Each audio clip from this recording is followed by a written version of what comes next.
Ky emision mundësohet nga Podravka, The Bank dhe Mercom Company.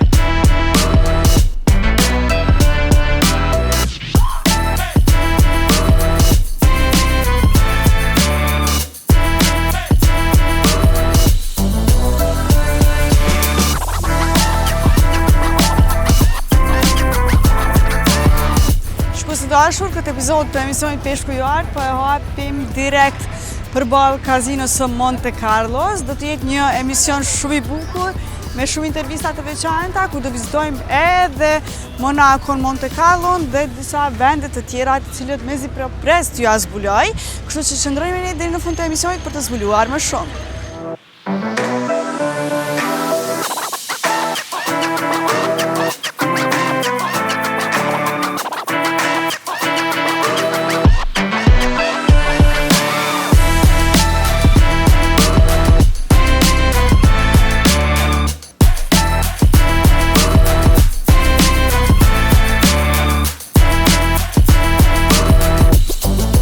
Peugeot, një markë që prej dekadash është pjesë e identitetit automobilistik francez. Jo rastësisht, Peugeot është një nga veturat më të përdorura në Francë, falë besueshmërisë, teknologjisë dhe komoditetit që ofron.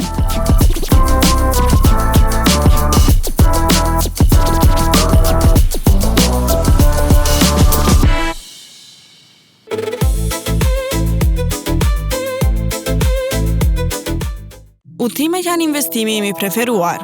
Çdo destinacion sjell kujtime, përvoja dhe mësime që mbeten me ty përgjithmonë. Kur jemi te investimet e mençura, po ju tregoj pak edhe për Starcard nga TEB. Me përfitimet dhe fleksibilitetin që ofron, të ndihmon ti menaxhosh më lehtë shpenzimet dhe ti realizosh planet pa stres.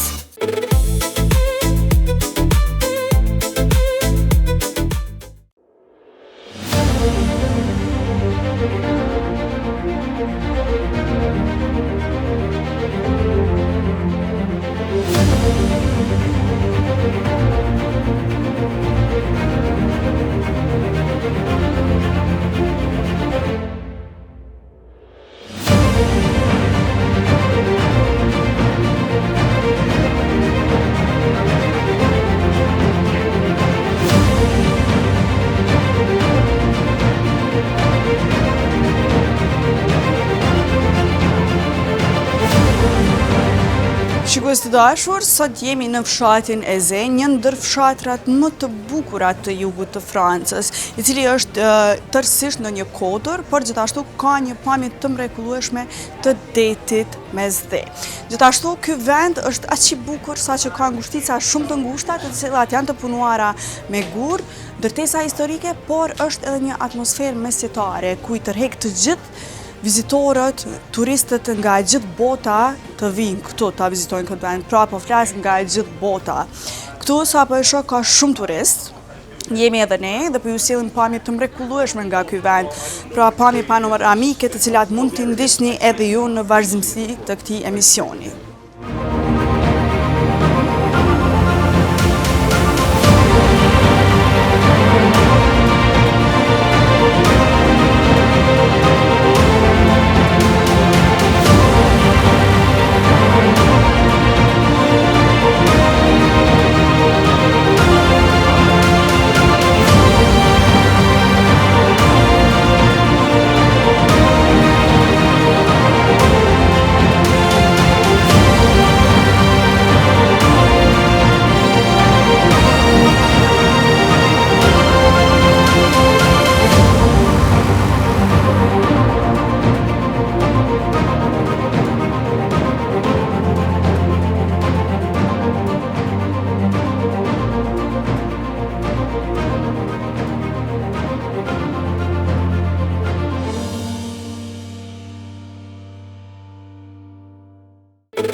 dashur, tani është koha që të bëjmë një intervistë shumë interesante në këtë vend tepër të bukur, në Mas Provençal.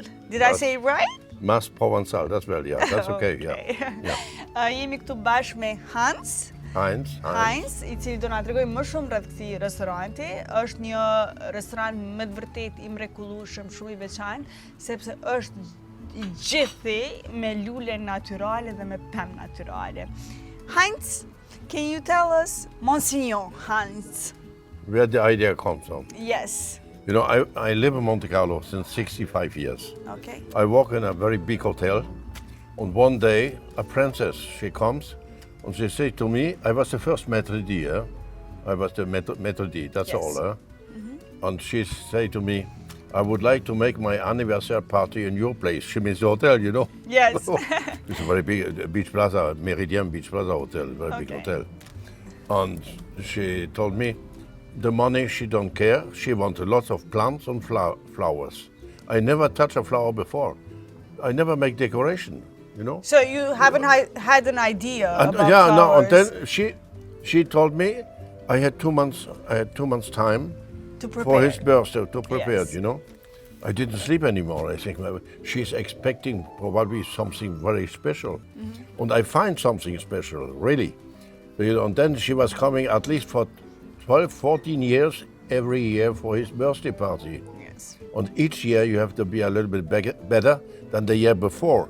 Because Something you know, you have to improve, special, you know, I think, but yeah. always with plants and flowers. The day I make my own place, I was thinking I will make it with plants and flowers. And everybody told me, man, you're crazy. Why you spend your money in plants and flowers? You're not a florist. You're a restaurant. I said, let me know. And I was starting the old part, you know. Yeah. This is the new part, the old part. The new part here were the mountains. We take the mountains off, and then we build a glass house. Voila. And then slowly we start make decoration. And then are coming quite many people. President from Can you Kazakhstan. show me these Yeah. pictures? President from Kazakhstan. No, if you maybe behind me, no. President from Kazakhstan.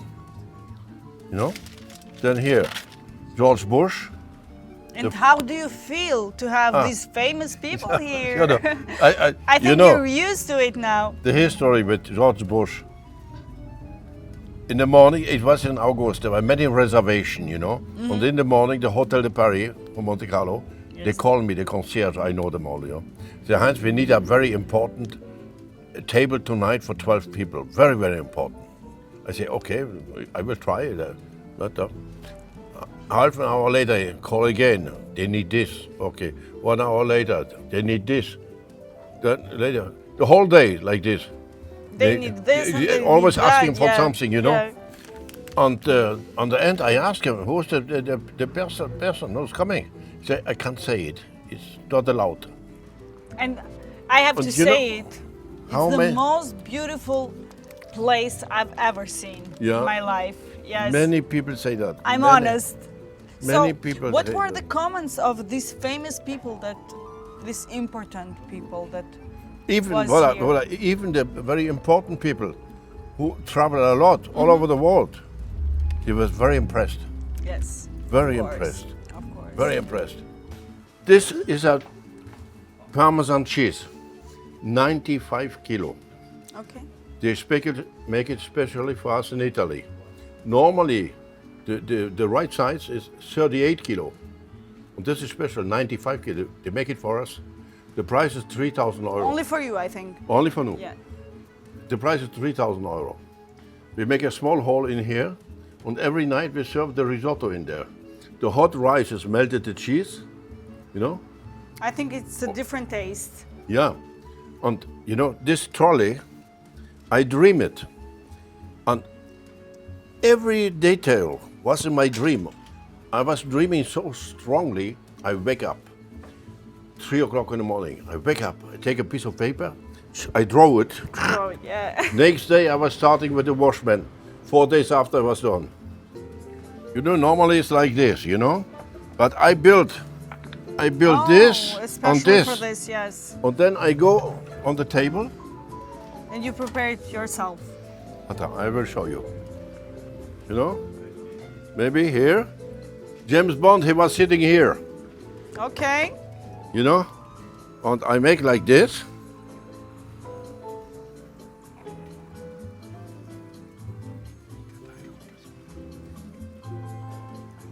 Like this. And then I put it on the plate. Yes. And he was looking so interesting. And that's why I told him. James Bond, he don't know how to do this. Yes. And he answered, he said, nobody asked him, James Bond, to make it, you know? Oh, you have peonies here. I love these flowers. Ah oui, oui. Peonies. Pivoine. I love them. Pivoine, maybe. Voilà. So I think that you have too much flowers. Yeah. And we're looking for new ideas. And I never copy anybody. Yes. I never go out. I don't. You're different. I don't really see what the other people do. I make my it You comes don't from have my to. big stomach. Yeah. No, you don't have to. You don't have to copy anybody. No. Because you're different. Why? You know You're the special. menu? This was a lamp. This was a lamp, Okay. you know? Mm-hmm. Then we built this. And we use this like a menu.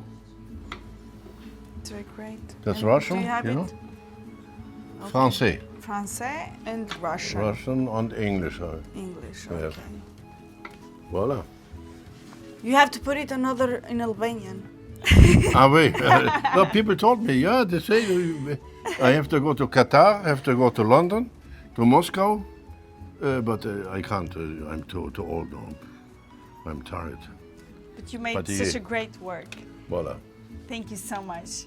You're welcome. It was my pleasure to come here and to learn the story behind this place and to see the details and everything that you've made from scratch and till now. It was my pleasure to talk with you. Thank you so much. Please. Thank you. Bless you.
E shikos dashur, një nga atraksionet të cilat mund t'i bëni këtu në Monaco është edhe t'i vizitoni plazhet e njohura dhe të bukura të cilat janë përreth qendrës. Pra kjo është njëra nga plazhet të cilat kemi vendosur që ta vizitojmë sot. Është plazhi Mala, ku siç po shihet është rrethuar nga jatet, pra dhe nga pushues të ndryshëm.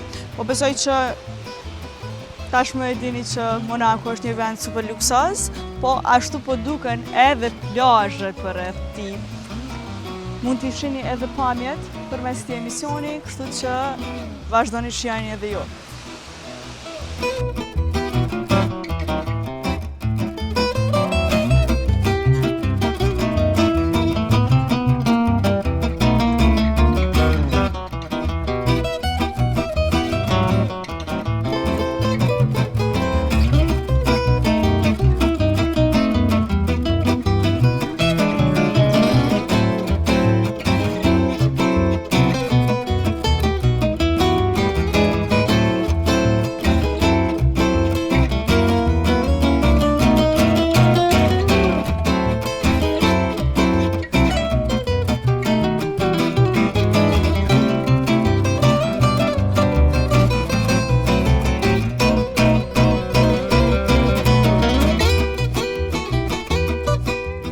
Shikues dashur, ne patjetër që u desh të vinim deri poshtë, këtu tek plazhi Mala, Nuk kemi mundur të lëmë vetëm nga lartë atë pamje, por deshëm të sillim edhe pamje të ngrohta dhe të bukura edhe nga ky plazhi këtu poshtë, i cili është i rrethuar me male, por edhe me vila të ndryshme shumë luksoze.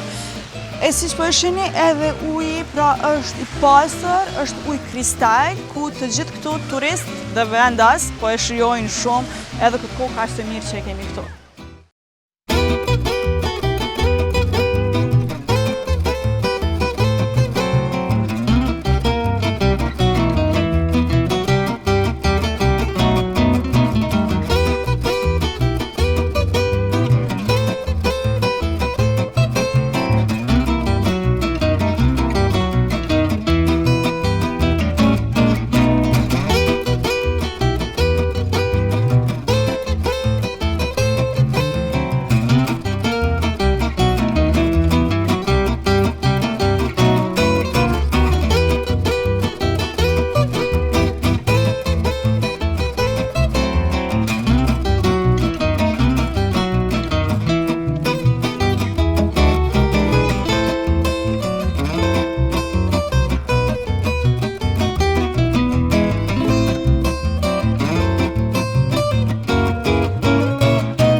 Dashur, pasi që jemi në Monaku, nuk kemi se si të mos ndalemi këtu tek Porti Herkules. Porti Herkules, vetë emri na tregon që vjen nga legjenda Herkules, ku ai thuhet se ka kaluar nëpër këtë zonë. Prandaj edhe ky porti ka shumë mrekullueshëm, ku janë të ankoruara jatet më të shtrejta në botë, gjithashtu më luksozet, i është vënë ai emër. Këtu pra të kjo rrugicë, të ky port, lartë mbi këtë port, mund të keni edhe restorante më të shtrejta dhe më luksoze, por gjithashtu edhe kafene të ndryshme. E këtu, mbrapa meje është edhe rruga ku para disa ditëve u bë edhe gara Formula 1, Grand Prix, dhe gjithashtu kanë kaluar veturat më të shpejta dhe më luksoze. E ne po e shijojmë pamjen, kështu që qëndroni me ne, sepse deri në fund të këtij emisioni kemi shumë çka për t'ju treguar.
Dashur, këtu mbrapa meja është opera e Monte Carlos e shekullit të 19. Por gjithashtu kjo operë jo vetëm e ka mundë mbrapa pamjen tepër të bukur, por edhe përballë operës është një pamje fantastike që mund ta shikoni tani.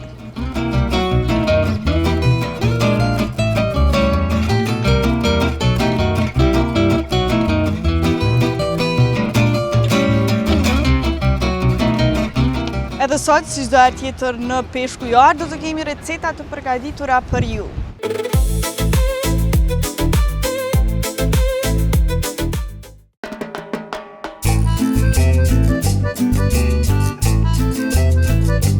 Sallata që do përgatisim sot është sallata shef, që ne kemi këtu. Kjo është sallatë Lolo Rosso. Fillimisht e marinojmë thjesht vetëm me krip edhe me vaj ulliri.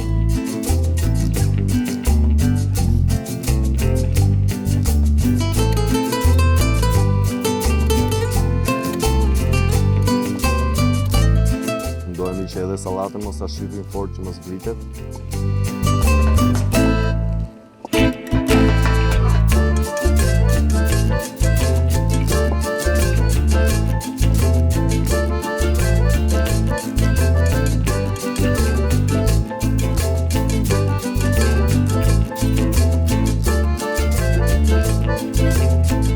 Pas vendosim avokadon.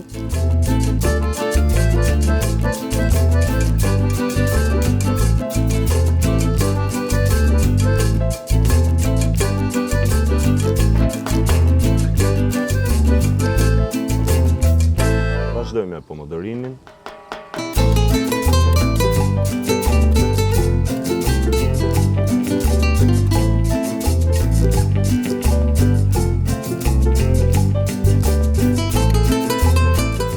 Dhe së fundi, edhe buratën, që është pothuajse shumë e freskët.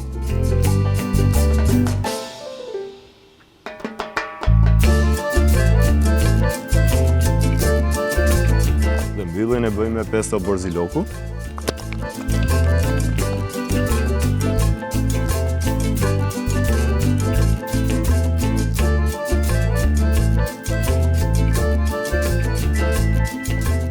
Është gati për servirje.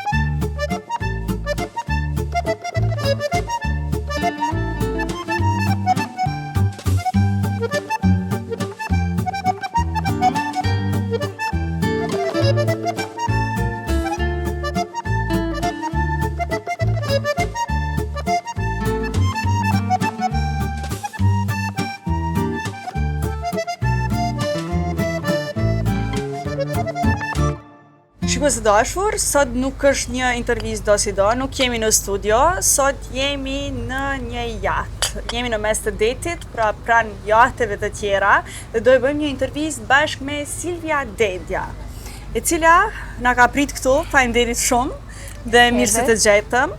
Është naci shumë e madhe që t'jemi këtu. Dhe gjithashtu është naci shumë e madhe që të kemi një intervistë pak më ndryshe dhe me një shqiptare, pra e cila po jeton kështu në jetën e luksit, mund të themi kështu, në jug të Francës, ku edhe kemi ardhur dhe po xhirojmë në këto vende kaq të bukura, ku ndoshta na tregon edhe pak më shumë Silvia rreth kësaj jete, por gjithashtu edhe rreth këtyre vendeve kaq të bukura. Mirë se erdhe, Ariana, gëzojmë që ndodhesh këtu sot dhe të gëzoni këtë kone bukur dhe barka sot tu. Nesër është një event shumë i madh tu, janë afërsisht 22 barka në prezantim dhe një nga këto dhe barka jonë në San Lorenzo. 38 metër. 38 metër. Pra do na tregoj edhe detajet e tjera, por të flasim pak fillimisht se si është kur e kujton advisën e cila ikin nga Shqipëria plot me një valizhe plot me ëndra këtu në Monaco. Unë në faktu unë nisa një valizhe me libra dhe një me ëndra, se erdha si studente në Gjenova dhe mbasi marrova studimit, fillova në Shqipin, që s'kishte absolutisht të bënte me jetën luksoze, ishte komplet ndryshe dhe nga aty njofa dhe tim shoq dhe prandaj përfundova në Francë dhe nga Franca në Monaco, në fakt dhe unë vetë nuk e di se nga jam më pasiv, jam vërtet international, sepse jam vërtet në një bëra shumë hapa, nga Shqipëria, Italia, Franca, Holanda, Monaco. Po nga ndjen ti vetën më shumë? Nga cili vend? Atëherë, unë do thosha edhe në... Përveç Shqipërisë, natyrisht. Atëherë, unë do thosha që rënjët nuk karojnë kur, sepse pa rënj nuk ka lule. Dhe unë sot jam një lule, po që rënjët janë akoma në vendin tim dhe janë gjithmonë. Edhe janë të forta. E po sa fjali e bukur kjo, pa rënj nuk ka lule. Kështu që Silvia është një lule e bukur këtu në këtë vend kaq të bukur të Francës. Silvia, mundesh më na tregu pak se si ka ndryshuar jeta juaj nga ajo vajzë deri sot?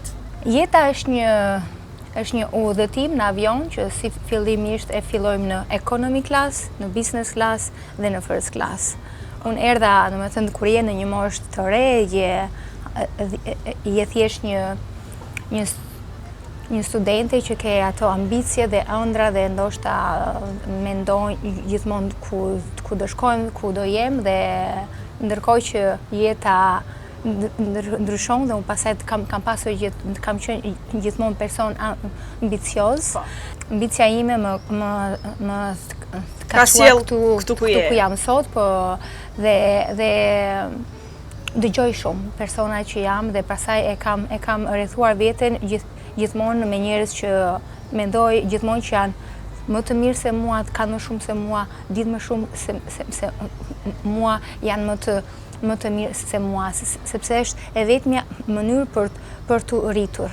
Në qoftë se ne jemi gjithmonë, mendojmë se jemi më të mirë se të tjerët, nuk ka rritje sot. Dhe rritja ime të ka qenë shumë dëgjimi, edhe një dëgjim, listening, but listening si shto Zoti, na ka dhënë 2 vesh dhe 1 gojë.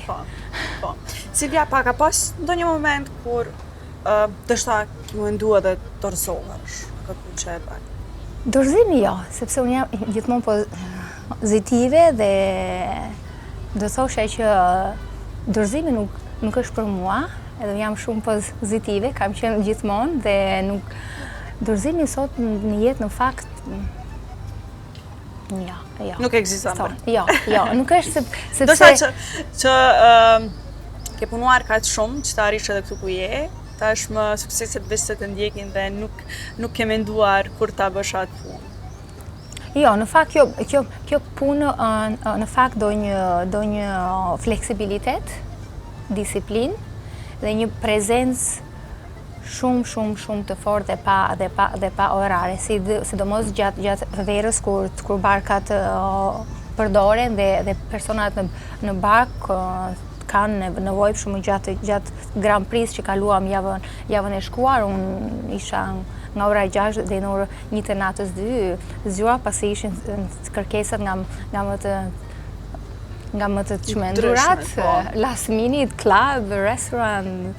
Cila ka qenë kërkesa më e çmendur nga ajo periudhë, sepse kanë qenë disa ditë në Monaco shumë. Në fakt, javën që shkoj, në fakt të kisha fat pasi më kanë të kërkuar të premte në fishek zjarre, që në fakt duen 4 javë permeso. Në fakt Monaco ditën e diel në darkë bën fishek zjarre dhe unë kisha barkën më të madhe të gjithë 120 metra për jashtë dhe pronarët donin fishek zjarre. Dhe unë e dira që ishte e pamundur dhe fjala ime të thoshja jo do ishte impossible dhe duke ditur që princi do bënte fishek zjarre për të gjithë, u thashë këto ishe fishek zjarre për ju. Kjo ishte një nga ato që ja pas gëdojnë baj. It was a coincidence, i thonë, ishte vërtet coincident që dhe stewardesa më thodi, Silvia tha, are these your fireworks? Yes, darling, of course. E po e pas ke bërë edhe të pamundurën. Silvia, tash jemi për momentin e Nice, por që puna jote kështu kryesore është në Monaco. A mundesh më na tregu pak rreth këtyre vendeve kaq të bukura që janë këtu përreth dhe ty po besoj që të rastis që të vish shumë shpesh edhe për punë, por edhe si pjesë e jetës tënde që tashmë edhe jeton këtu.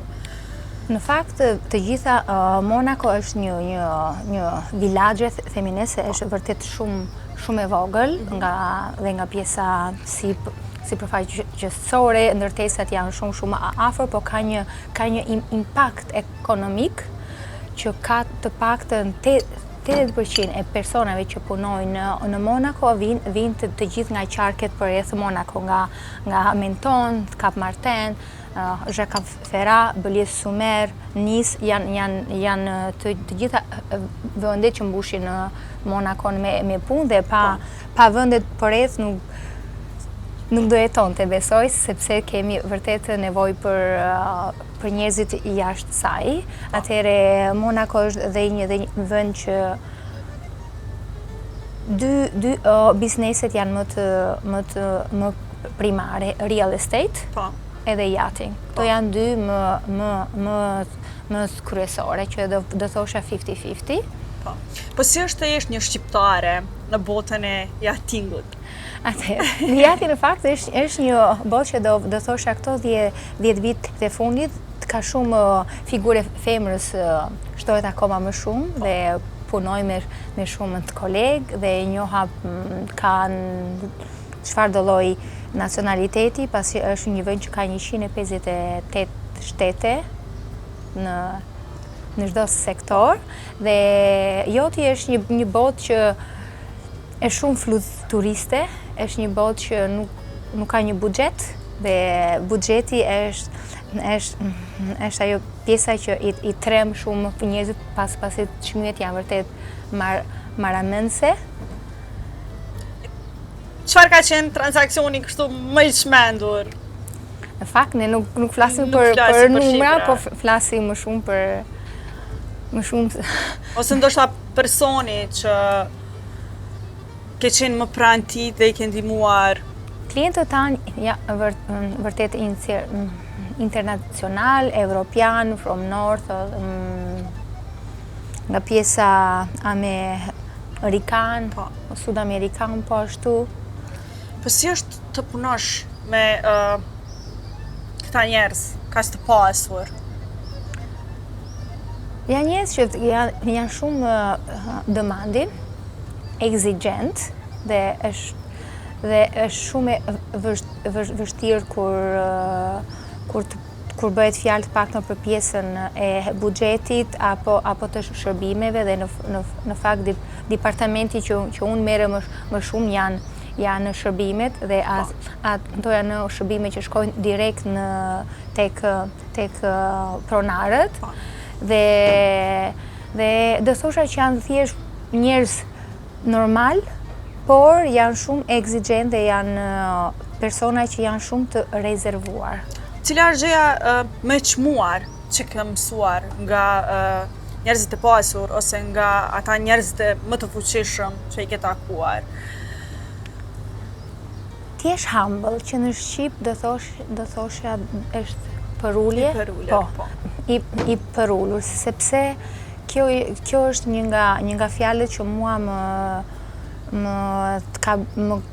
ka dhënë shumë si thonë, më ka dhënë shumë besim te këta persona, sepse ti je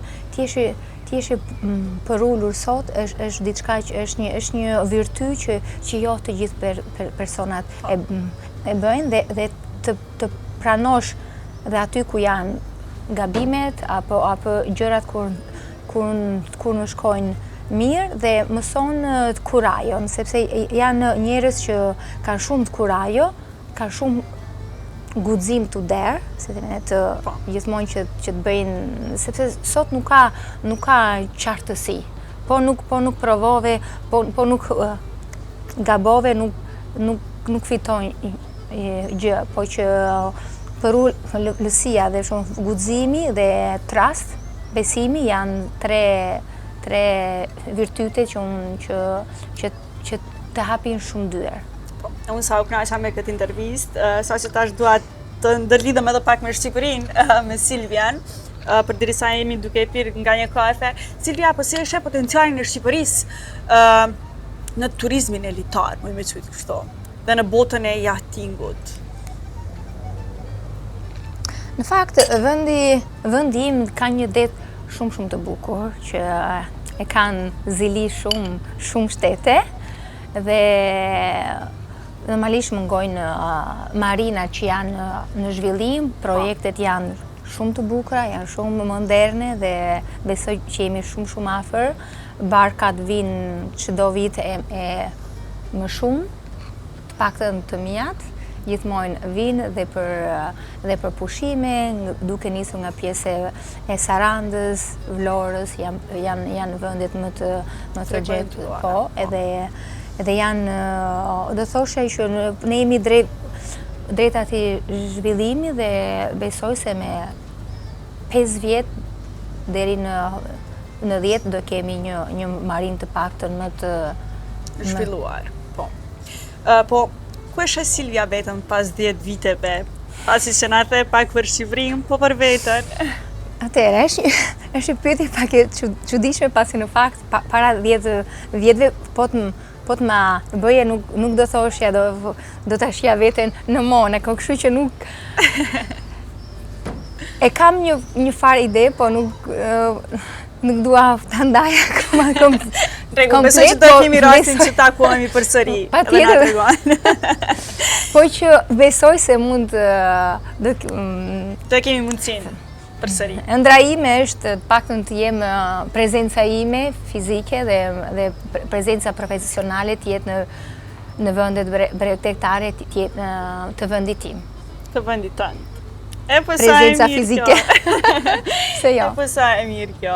E me që po e presim pra, ta shohim se ndoshta Silvia pra na kthehet kur edhe Shqipëria të ketë të gjitha ato kushte, si që e tham edhe më herët. Silvia, po a ke ndonjë këshill për të gjithë të rinjët që ti mund t'ja thuash për t'i ndjekur ëndrat e tyre, siç ke bërë edhe ti?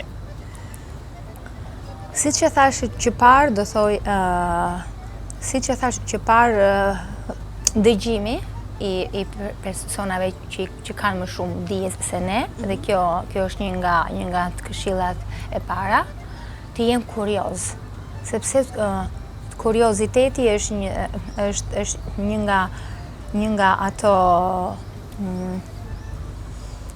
kurioziteti për të parë dhe për të imagjinuar për te detit. Sepse gjithmonë kurioziteti të rinjve bllokohet shumë në atë pjesën social media, në atë pjesën e vogël të ekranit dhe në fakt shikoj që shumë të rinj fokusin e tyre e kanë tek një iPhone, tek ajo skrini iPhone-it, po ndërkohë që ka shumë çka mbrapa. Ka shumë gjëra të bukura dhe në fakt kam qenë me fat që të paktën kur unë fillova këtë lloj profesioni nuk i kishim mundësitë e sotme, nuk kur futeshim në jate as nuk bënim foto, video, në fakt shumë pak kam në fillimet e karrierës time, sepse gjithçka ngelesh aty, shikohesh, provohesh, I touch it, I see it, I feel it. Por nuk është gjëja edhe më e mira ashtu. Kurse sot gjë e parë që kanë të rinë, kur shkojnë diçka, nuk jam shumë të kurioz që të pyesim. Të përjetojnë. Nga është komandanti, pronari, si janë ndërtuar jatet, sa kushton mirë mbatja, sa kru janë, pse është ky flamuri, nuk kanë këtë lloj kurioziteti, është vetëm ajo pjesa e dukjes. Jam një jatë, një foto. E kur jemi të kjo pjesë, apo na tregon detajet.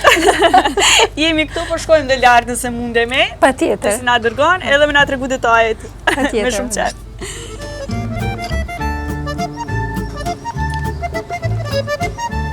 Silvia, këtu qenë ka edhe ma mirë. Është Sandek, ku njerëzit marrin diell, kemi jacuzzin, bari për koktejle, shampanjë, dhe është pjesa më kemi një lounge, Okej. around jacuzzi. Pastaj nesër do jetë me ujë, po sot e keni që kështu. Po nesër do vi. S'ka problem. Do vi Ariana dhe Se i qesim po pamjet. Qështu tash po folim? dhe mund të tulemi aty Ariana, se besoj është më tjetër këtu.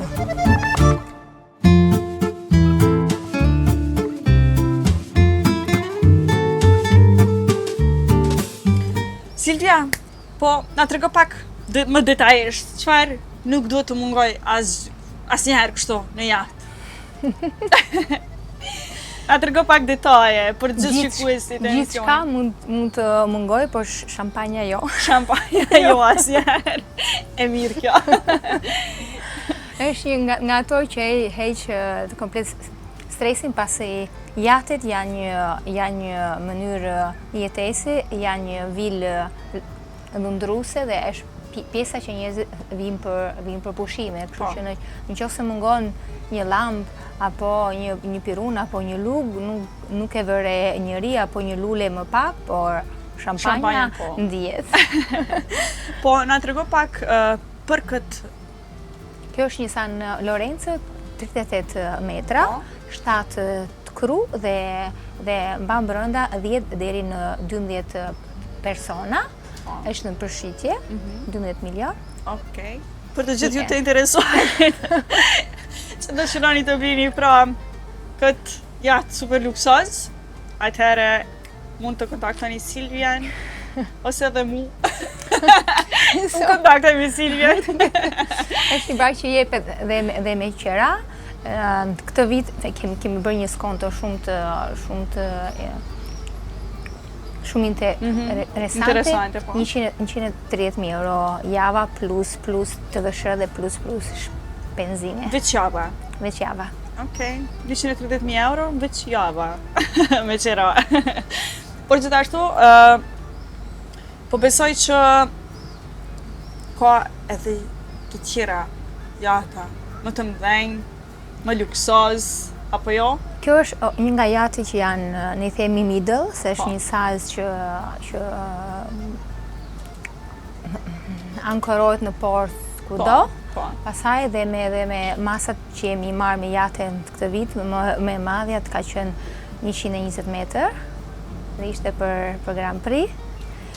Dhe në 10, 10, 70, 60, i kemi të gjitha mizurat duke filluar nga riva 20 metër apo përshin, që janë barkat më shumë që ne i quajmë day boat, se janë barka që përdoren sa më afër, janë barkat të shpejta, kurse barkat e mëdhaja ka një shpejtësi më të mesme, 12-16 knotë në... Dhe të cilat përdoren më shumë për pushim. Po, fiks.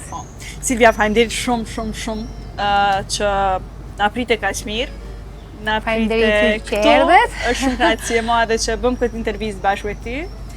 Dhe po besoj që çdo njeri që të ka takuar është edhe me fat që është njoftuar me ty dhe është me fat që ndoshta i ke zbuluar një pjesë të kësaj jetës tënde. Faleminderit shumë edhe një herë. Besoj që të jeni të kënaqur, në fakt herë tjetër do ju ftoja kur t'jetë gjatë ditës, ndoshta dhe për ndonjë koktejl në bord, po sot ishim pak si me të shpejtë, ishim edhe për rrugë, po besoj se nesër do... Ishte kënaqësi shumë e madhe. Faleminderit shumë. Faleminderit.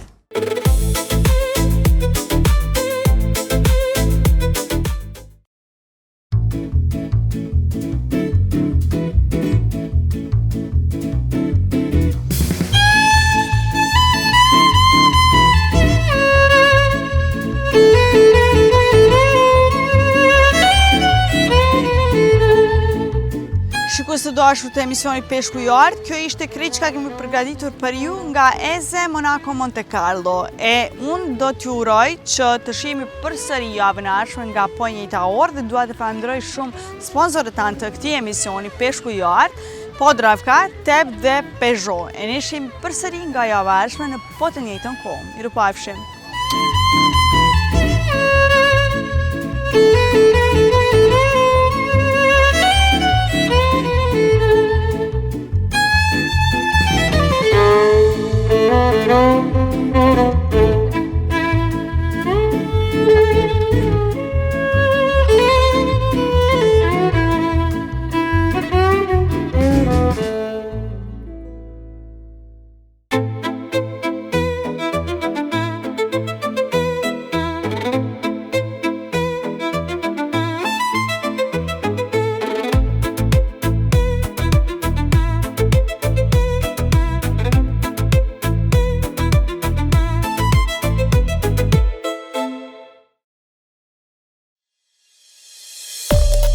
Ky emision mundësohet nga Podravka, Te Bank dhe Mercom Company.